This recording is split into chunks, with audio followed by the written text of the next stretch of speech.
ओम नमः शिवाय। नमस्कार दोस्तों, स्वागत है आपका हमारे YouTube चैनल पर। सावन के इस पावन महीने में आपके जीवन में खुशियों की बारिश हो, हरियाली छाए और आपके सभी सपने साकार हों। भगवान शिव की कृपा आप पर बनी रहे और आपका जीवन सुख, समृद्धि और शांति से परिपूर्ण हो। सावन की हार्दिक शुभकामनाएं। तो चलिए अब हम शिव पुराण का पवित्र पाठ शुरू करते हैं। ध्यान दें और मन को शांति प्रदान करें, क्योंकि हम भगवान शिव की दिव्य कथाओं में प्रवेश करने जा रहे हैं। शिव पुराण में हमने विंध्येश्वर संहिता में थोड़े से पाठ को पढ़ा था। अब हम इससे आगे शुरू करते हैं।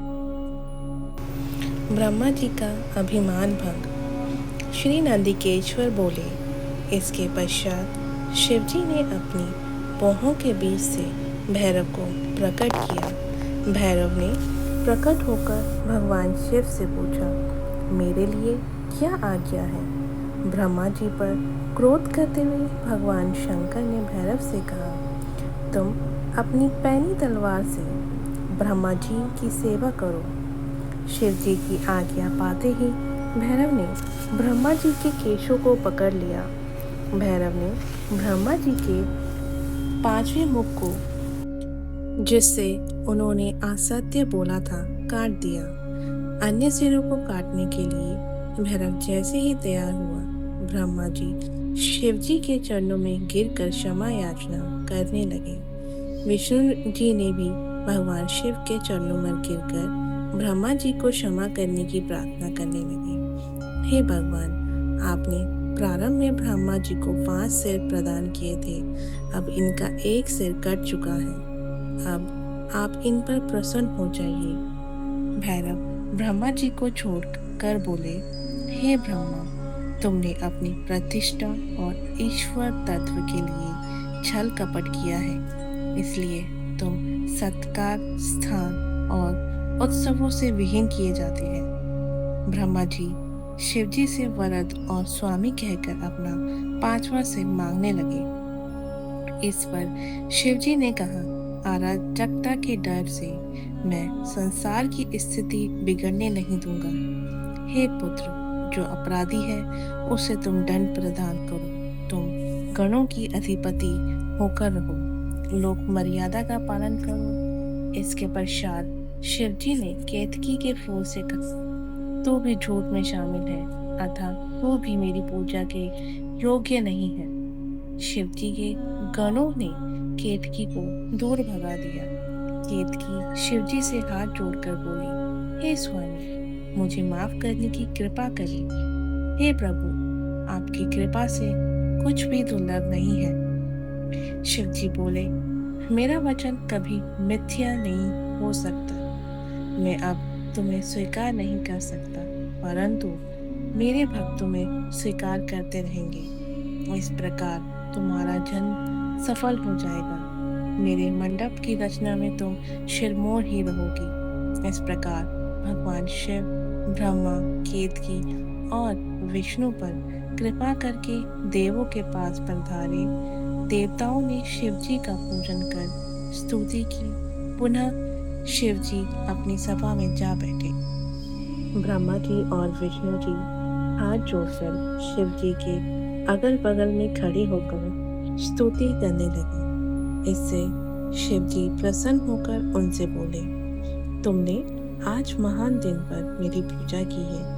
आज से इस दिन का नाम शिवरात्रि होगा। यह बड़ा पवित्र दिन है। इस शिवरात्रि के दिन 14 जो मेरे लिंगेश्वर की पूजा करेंगे वे मुक्त हो जाएंगे। जो व्यक्ति प्रपंच रहित होकर इस दिन एक भी मेरी पूजा करेगा वह 1 वर्ष की निरंतर पूजा का फल प्राप्त करेगा। मेरा लिंग रूप जो स्तंभ प्रकट हुआ था वह आद्रा नक्षत्र है।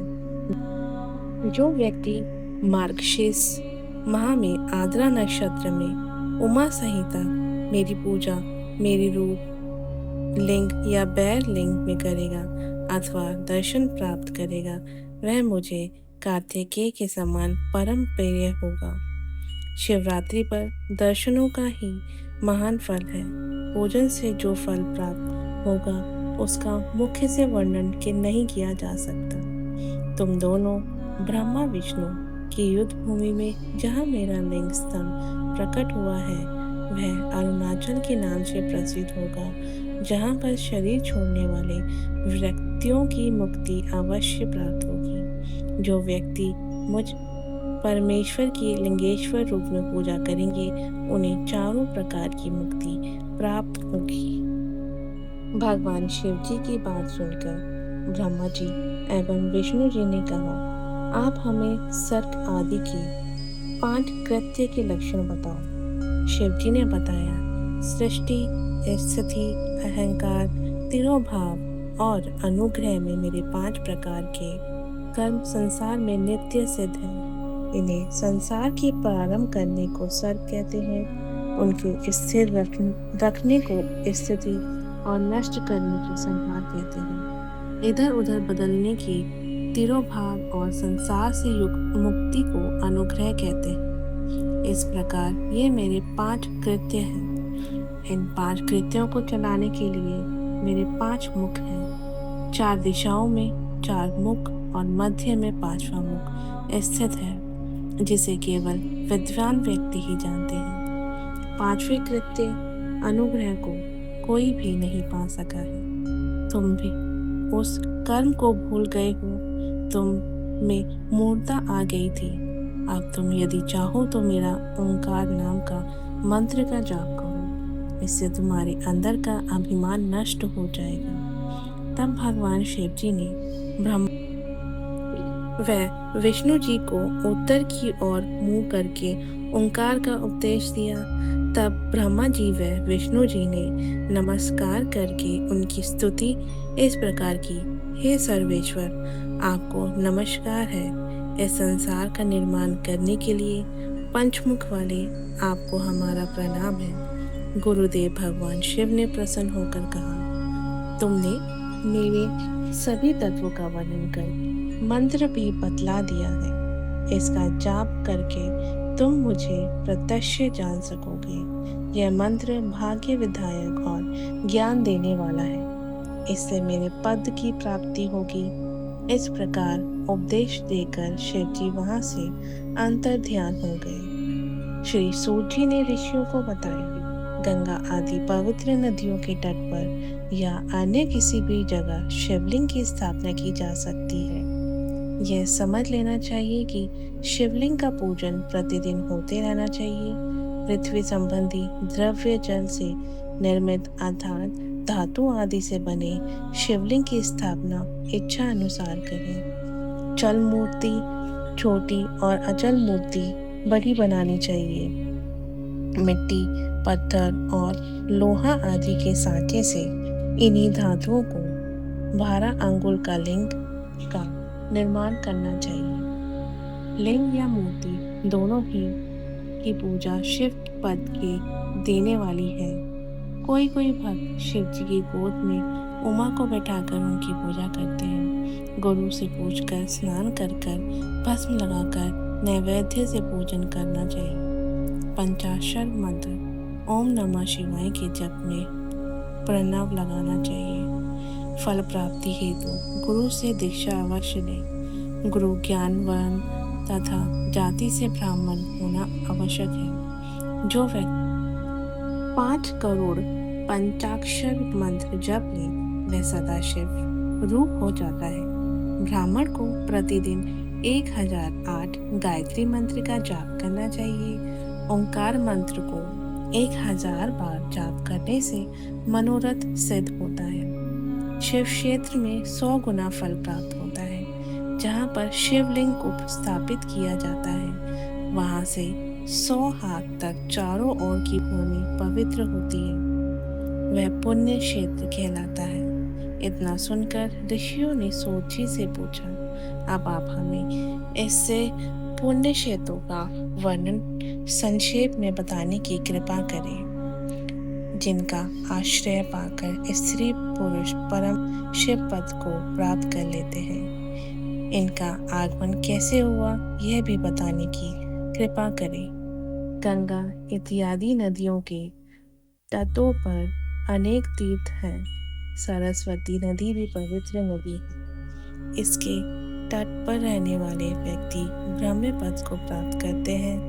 हिमालय पर्वत से निकलने वाली पवित्र गंगा जी 100 मुख वाली है तथा पतित पावनी है। इसके तट पर वास करना पुण्यदायक है। इसके तट पर काशी आदि अनेक पुण्य क्षेत्र हैं। वहां पर निवास करना मोक्ष प्राप्त करना है। सोनभद्र नदी के तट पर स्नान व्रत आदि करने से मनुष्य गणेश की पदवी को प्राप्त करता है।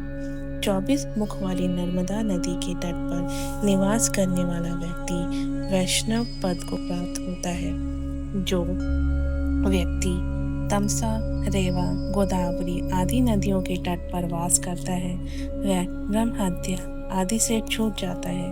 कृष्णा वेणी विष्णु लोकदायिनी तथा तुंगभद्रा आदि नदियां ब्रह्मलोक से निष्कासित व्यक्तियों को अपने तट पर जन्म देती हैं। सरस्वती पंपा कन्या श्वेता कावेरी आदि नदियां भी पुण्य प्रदान करने वाली हैं। ये सभी क्षेत्र शिव लोक प्रदान करने वाले तथा अभीष्ट फल प्रदान करने वाले हैं। इनमें स्नान ध्यान जप तप करने से महान पुण्य की प्राप्ति होती है। सूत जी ऋषिगण बोले, अब हमें स्वर्ग और नरक को भेदने वाले धर्म अधर्म का विवेचन करके बताइए। साथ ही हमें सदाचार का वर्णन भी बताइए जिससे धर्म अधर्म को जीता जा सके। सूत जी बोले, हे ऋषियों, चारों वर्णों के मनुष्य को चाहिए कि वह सूर्योदय से पहले उठकर अपने इष्ट देव का ध्यान करें। पूर्व दिशा की ओर मुख करके बैठने से उत्तम फल प्राप्त होता है।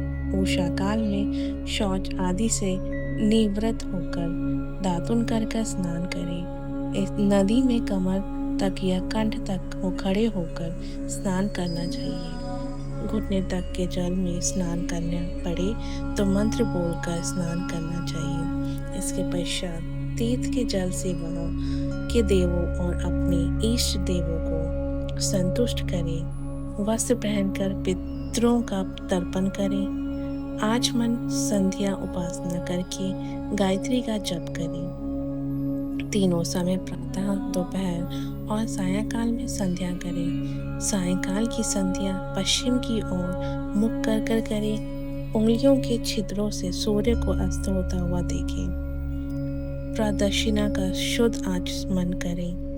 अपनी आमदनी के 3 भाग करके खर्च करें। धर्म वृद्धि तथा भोग धर्म से चित्त को बढ़ावा दें। बचत का कोष नियत करें। थोड़े निर्वाह करने की आदत डालें। ऋषि कर्म के धन में से 10वां भाग दान करें। व्यापार के धन में से 6ठा भाग दान करें। यथाशक्ति याचकों को दान करें। दूसरों के दोषों की तरफ ध्यान न दें। क्रोध को उत्पन्न करने वाली बात किसी से न कहें। प्रातः साया संध्या और अग्नि होम करना चाहिए। सूर्य की वंदना करें। ऋषियों ने सूत जी से कहा, अब आप अग्नि यज्ञ देव यज्ञ ब्रह्मा यज्ञ गुरु पूजा तथा ब्रह्म तृप्ति को क्रम से बताइए। सूत जी ने बताया, अग्नि में द्रव्य युक्त हवन करना ही अग्नि यज्ञ कहलाता है। अग्नि यज्ञ कई प्रकार के हैं। एक तो अग्नि में समिधा द्वारा हवन करना, दूसरा विवाह होने तक ब्रह्मचर्य व्रत का पालन करना भी अग्नि यज्ञ है। विवाह के बाद सुबह शाम हवन करना चाहिए। वनवासी व्यक्ति अपनी आत्मा में ही अग्नि आरोपण करके एवं सायंकाल सूक्ष्म भोजन के द्वारा ही अग्नि यज्ञ कर लेते हैं। विवाह के समय की अग्नि को सुरक्षित रखना चाहिए। ब्रह्मांड लोग देव तृप्ति के लिए एक ही बार अग्नि में यज्ञ करें। शेष समय वेदों का अध्ययन करना चाहिए। भगवान शिव ने प्रारंभ में रविवार को बनाया। फिर सप्ताह के शेष 6 दिनों को बनाया। प्रत्येक दिन की पूजा तथा फल भी नियत की। पाप की शांति के लिए रविवार के दिन की पूजा उत्तम है।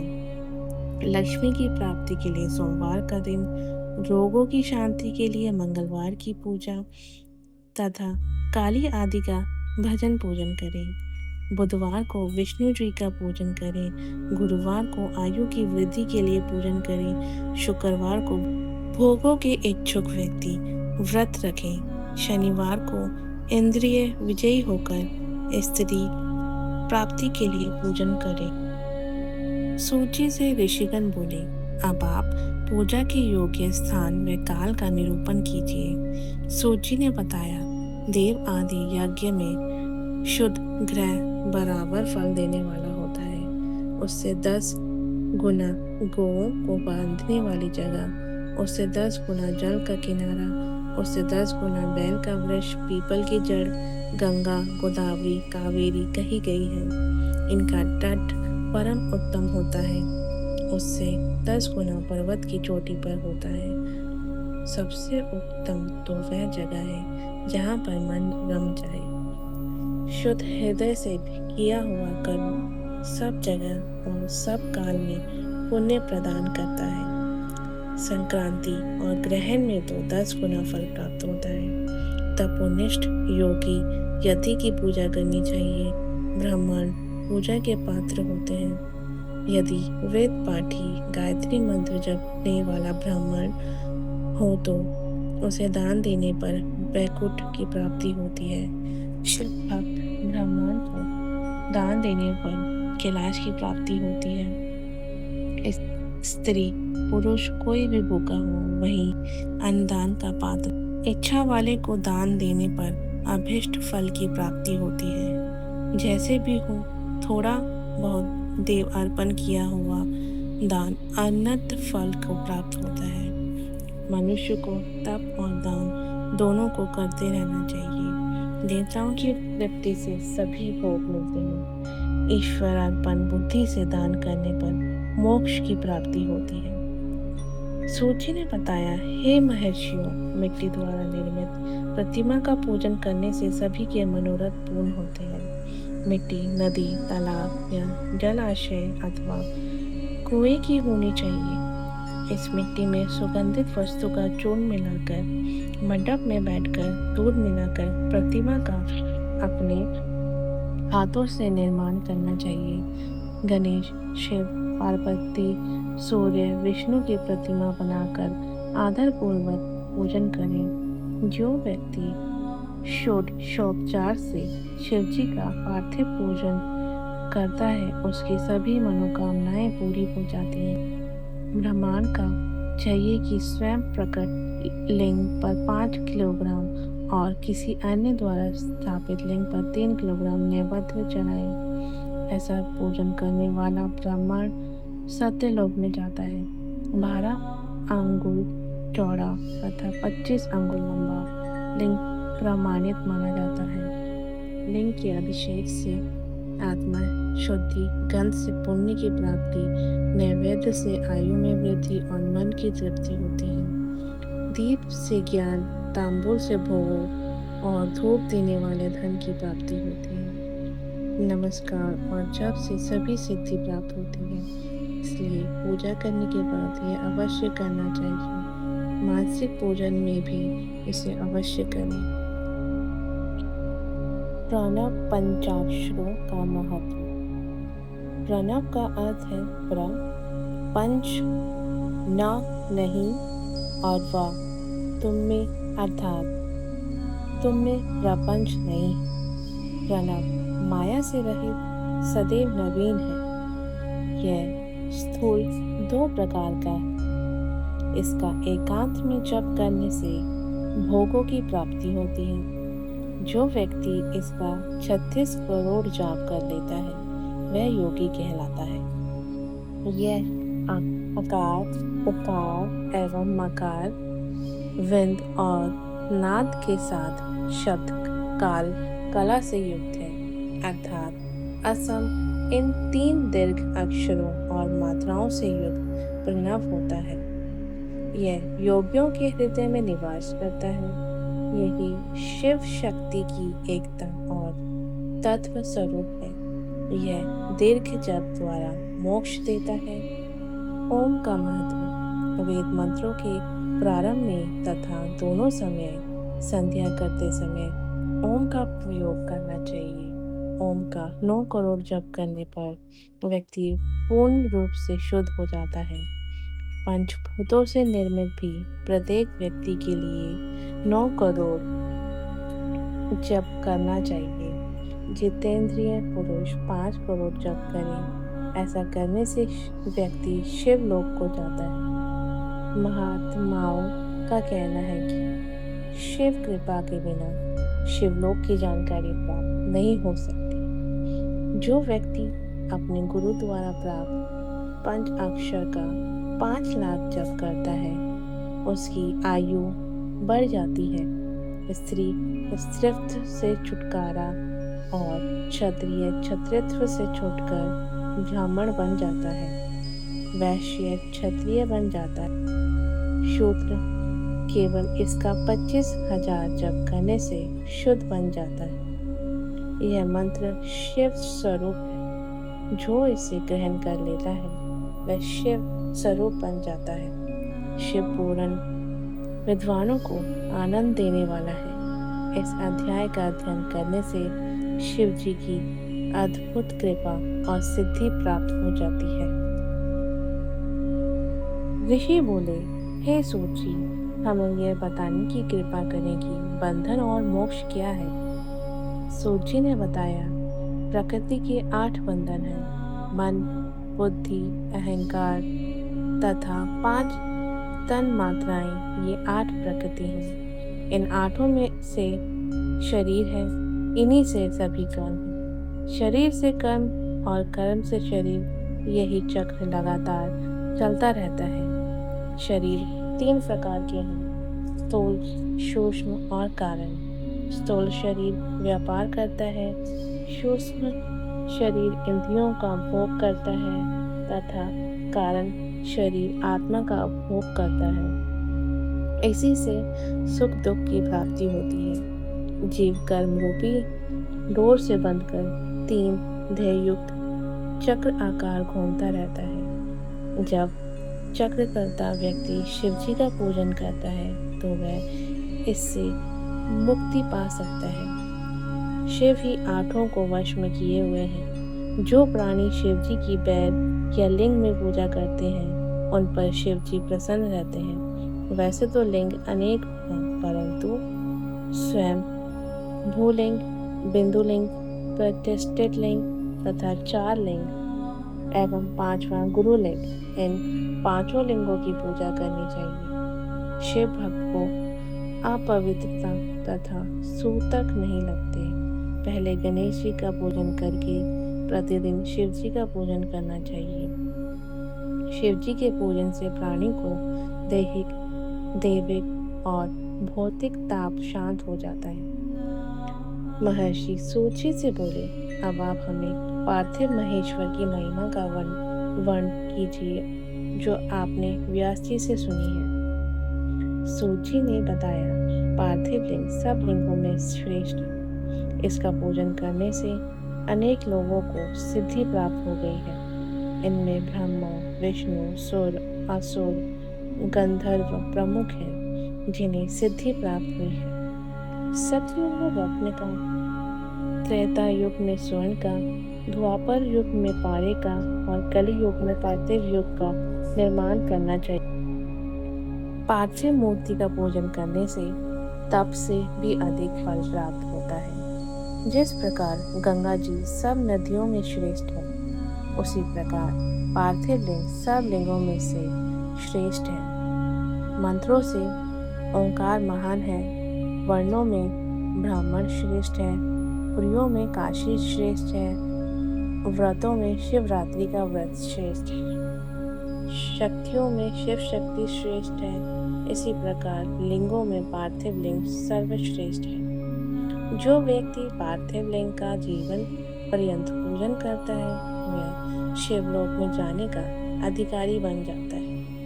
जो ब्राह्मण पार्थिव लिंग का पूजन नहीं करता वह दारुण शूल नामक नरक में जाता है। अतः कोई भी लिंग हो उसे अच्छी तरह बनाकर पूजन करना चाहिए। सूत जी बोले, अब मैं वैदिक रीति से पार्थिव पूजन की विधि बताता हूँ।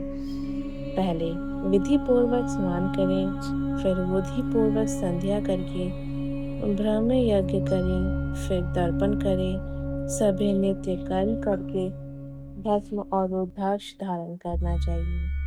फिर वेदोक्त विधि से पार्थिव लिंग की पूजा करनी चाहिए। पार्थिव पूजन किसी नदी पर, पर्वत पर, जंगल में, शिवालय में या पवित्र स्थान में करें। शुद्ध स्थान की मिट्टी को जल से शुद्ध करके पिंड बनाकर वेदोक्त विधि से लिंग का निर्माण करें। ओम नमः शिवाय पंच अक्षर मंत्र से पूजा की सामग्री का शोधन करना चाहिए। भूर्सी मंत्र से क्षेत्र को पवित्र करें। आयुष्मान से जल को शुद्ध करें। नमस्ते रुद्र मंत्र से स्फटिक बंद करें। ओम नमः शंवाय मंत्र से क्षेत्र शुद्ध करके नमः पूर्वक पंच अमृत प्रोक्षण करें। नमोल ग्राबिया मंत्र से लिंग की प्रतिष्ठा करें।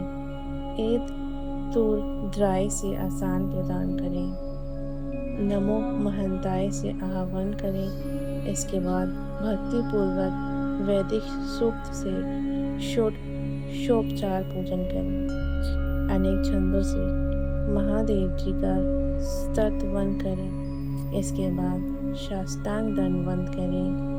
विद्वान व्यक्ति यथोक्त विधि से प्रदक्षिणा करें, फिर प्रणाम करके नम्रता पूर्वक विसर्जन करें। ऐसा करने वाला शिव भक्त व्यक्ति अपनी संपूर्ण कामनाओं की सिद्धि प्राप्त कर लेता है।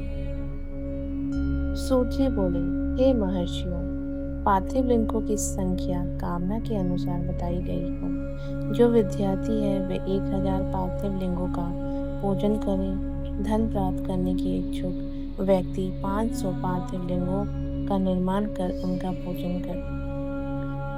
पुत्र प्राप्ति के लिए 1500 पार्थिव लिंगों का पूजन करें। वस्त्रों को प्राप्त करने वाला इच्छुक 500 पार्थिव लिंगों का पूजन करें।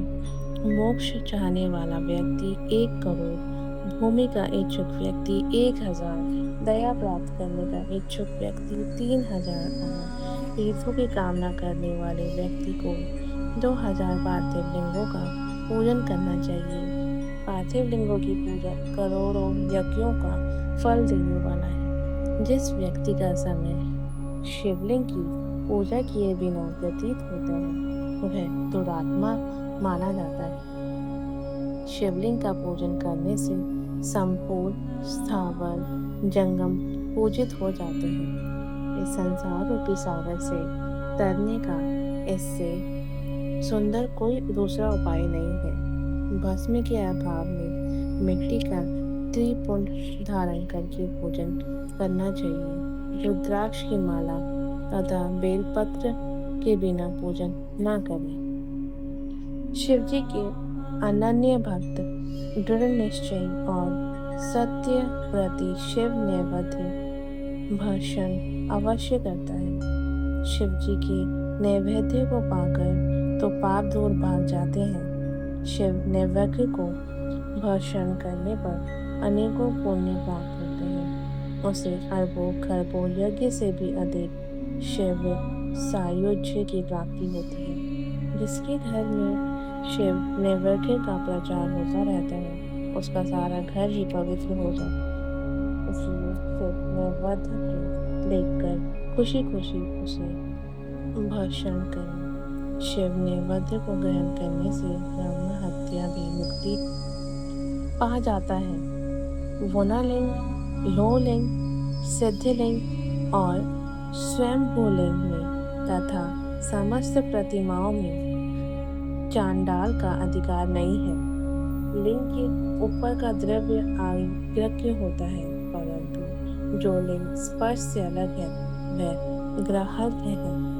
अब बिल्व पत्र का महात्म्य सुनिए। हे मुनियों, यह बिल्व महादेव जी का ही स्वरूप है। संसार के समस्त पवित्र तीर्थ वेल्व में ही निवास करते हैं। वेल्व के मूल में लिंग रूप आवर शिव का वास होता है। जो व्यक्ति वेल्व के मूल में जल चढ़ाता है तो उसे सब तीर्थों के स्नान का फल प्राप्त होता है। जो व्यक्ति वेल्व के मूल की गंध पुष्प आदि से पूजन करता है वह शिवलोक को प्राप्त करता है। शिवलिंग पर दीपक जलाने वाला व्यक्ति सभी पापों से छूटकर ज्ञानवान बन जाता है। वेल्व के मूल में दूध में पका भोजन शिव भक्त को देने वाला व्यक्ति कभी दरिद्री नहीं बनता। ऋषिगण सूत जी से बोले, अब आप हमें भस्म, रुद्राक्ष और शिव नाम की महिमा बताएं। सूत जी बोले, भस्म, रुद्राक्ष और शिव नाम में त्रिवेणी के समान महापुण्य है। शिव नाम गंगा जी, भस्म नाम यमुना जी और रुद्राक्ष नाम सरस्वती जी का प्रतीक है। अतः ये तीनों रूप धारण करने चाहिए। ये महात्मा वेद शास्त्रों में ही गुण है। शिव नाम दावाग्नि है, महापाप पर्वत है। शिव नाम की दाव अग्नि से ये महापातक नामक पर्वत नष्ट हो जाता है। ब्रह्म हत्या आदि महान पाप से राशियां नष्ट हो जाती है। मनुष्य इस संसार रूपी सागर से तर जाते हैं। जिस व्यक्ति के अंगों पर भस्म लगी होती है और वह आदर पूर्वक शिव के नाम का जाप करता है वह इस संसार से मुक्ति पा लेता है। पूर्व काल में इंद्र धूमन नामक राजा तथा एक ब्राह्मण दंपति थे जो महापापी थे। इन दोनों को शिव नाम की महिमा द्वारा सद्गति प्राप्त हुई थी। सूत जी ने बताया, भस्म दो प्रकार की होगी, महाभस्म, स्वलब्ध महाभस्म ये तीन प्रकार की होती है, श्रोत, स्मृति, लौकिक। श्रोत भस्म और स्मृति भस्म ब्राह्मणों के लिए है तथा लौकिक भस्म अन्य वर्णों के लिए है। ब्राह्मण भस्म को मंत्र के साथ धारण करें, अन्य वर्ण के व्यक्ति बिना मंत्र के धारण कर सकते हैं। उपलों की सिद्धि की गई राख एवं यज्ञ कुंड की राख भस्म कहलाती है। यह त्रिपुंड लगाने के योग्य है। भस्म लगाकर त्रिपुंड धारण करके जप करना चाहिए। भस्म और त्रिपुंड लगाकर जो व्यक्ति यज्ञ कार्य तथा जप तप पूजन आदि करते हैं वह काल को अपने वश में कर लेते हैं। जो ब्राह्मण त्रिपुंड धारण नहीं करते उसकी समस्त पूजा आदि व्यर्थ हो जाती है। वानप्रस्थी, आदीक्षित एवं कन्याएं में भस्म को जल में मिलाकर या सूखी भस्म को प्रतिदिन धारण करें। ऐसा करने से शिव जी की भक्ति दशा जीवन मुक्ति प्राप्त होती है। नामिका अंगुली तथा छोटी अंगुली के 3 रेखा वाला भ्राकुटी के मध्य एवं समाप्ति तक जितना विस्तार है उतना त्रिपुंड धारण करना चाहिए। शरीर के शेष भागों में धरा, पृथ्वी, वायु और सोम आदि का नाम लेकर त्रिपुंड धारण करें। ब्रह्मा, विष्णु और रुद्र की उत्पत्ति करने वाले भगवान शंकर का ध्यान करके ओम नमः शिवाय मंत्र बोलकर त्रिपुंड को धारण करें। सूत जी ने पूछा, हे शौनक जी, भगवान शंकर को रुद्राक्ष अति प्रिय है। इसे धारण करने तथा इससे जपने पर पाप दूर हो जाते हैं। स्वयं शिव जी ने पार्वती जी को इसकी महिमा के विषय में बताया था। उसे ही मैं आप लोगों को बताता हूँ। एक दिन शिव जी ने पार्वती जी से कहा, पूर्व काल में मैंने मन को एकाग्र करके दिव्य सहस्रों वर्षों तक तपस्या की थी। मेरे मन में कुछ भय सा समा गया, तभी मैंने नेत्रों को खोल दिया। इससे नेत्रों से आंसू गिरने लगे। उन आंसुओं की बूंदों से गौड़ प्रदेश से लेकर मथुरा, काशी, अयोध्या, मलयाचल तथा सहस्त्र पर्वत आदि प्रदेशों में रुद्राक्ष पैदा हो गई। तभी से इसकी महिमा बढ़ गई। वेदों ने भी इसकी महिमा का वर्णन किया है। सभी वर्णों के व्यक्ति इसकी माला को धारण कर सकते हैं। सफेद, लाल, काले, पीले आदि रंग की रुद्राक्ष धारण करें। जब करने में रुद्राक्ष की माला विशेष फलदायक, गोल, चिकना, मजबूत, कांटेदार, मोटा रुद्राक्ष मनोरथ सार्थक और व्यक्ति प्रदान करने वाला। रुद्राक्ष शिव जी को अत्यधिक प्रिय है। सभी वर्ण वाले, सभी आश्रम वाले स्त्री तथा शूद्र भी इस कल्याणकारी माला को पहन सकते हैं। त्रिपुंड धारण कर रुद्राक्ष को धारण कर ओम नमः शिवाय का जाप करने से व्यक्ति यमलोक नहीं जाता है तथा उसकी अकाल मृत्यु भी नहीं होती। वह सदैव निरोग रहता है। 3 मुख वाला रुद्राक्ष साधन सिद्ध करता है, विद्या में निपुणता प्रदान करता है। 4 मुख वाला रुद्राक्ष ब्रह्म स्वरूप होता है। इसके पूजन से नर हत्या भी नष्ट हो जाती है। काल अग्नि नामक 5 मुख वाला रुद्राक्ष रुद्र रूप है।